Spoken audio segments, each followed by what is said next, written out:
মাটি কামড়ে পড়ে থাকলে দলে গুরুত্ব পাবেন রায়গঞ্জের সাংসদ কার্তিক পাল। বিধায়ক শঙ্কর ঘোষের পর কার্তিক পালের উত্থান হতে পারে বলে মনে করছেন দলের একাংশ নেতৃত্বরা। সুকান্ত মজুমদার রাজ্য সভাপতি, তিনিও উত্তরবঙ্গ থেকে আজ রাজ্য রাজনীতিতে পরিচিত মুখ।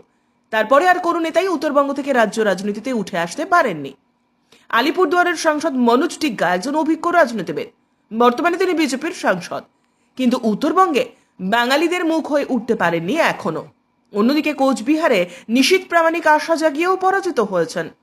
জলপাইগুড়ি সাংসদ জয়ন্ত রায় মাটির নেতা বলে পরিচিত নন দলীয় কর্মীদের কাছেই, কিন্তু নিচু তলা থেকে উঠে আসা কার্তিক পাল সহজেই মাটির কাছাকাছি চলে যেতে পারেন।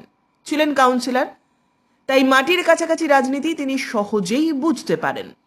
তাই মাটির সঙ্গে মিশে গিয়ে রাজনীতি করলে আগামী দিনে রাজ্য রাজনীতিতে উঠে আসার সম্ভাবনা রয়েছে তার। যদিও কার্তিক পালকে নিয়ে উত্তরবঙ্গের মাটিতে একটা নয়া গুঞ্জন তৈরি হয়েছে, যে গুঞ্জনের ইন্ধন জুগিয়েছেন খোদ অভিষেক বন্দ্যোপাধ্যায়। তিনি জানিয়েছেন বিজেপির 3 জন নতুন সাংসদ তৃণমূলে যোগদান করতে রাজি। বঙ্গ রাজনীতি বহুদিন দলবদল দেখে অভ্যস্ত, সেই ছকে পা না দিলে আগামী দিনে বিজেপি সাংসদ কিন্তু বড় জায়গায় যেতে পারেন। এখন দেখার, রাজনীতির ময়দানে কার্তিক পাল কি টেস্ট খেলবেন না ওয়ানডে ক্রিকেটকেই বেছে নেবেন। এক্ষেত্রে তার কোচ শুভেন্দু অধিকারীও কি ভূমিকা গ্রহণ করবেন। তবে দিল্লির মাটির স্বাদ পাওয়া কার্তিক পাল কি শেষ পর্যন্ত রাজ্যের বিরোধী দলনেতার সব কথা শুনবেন?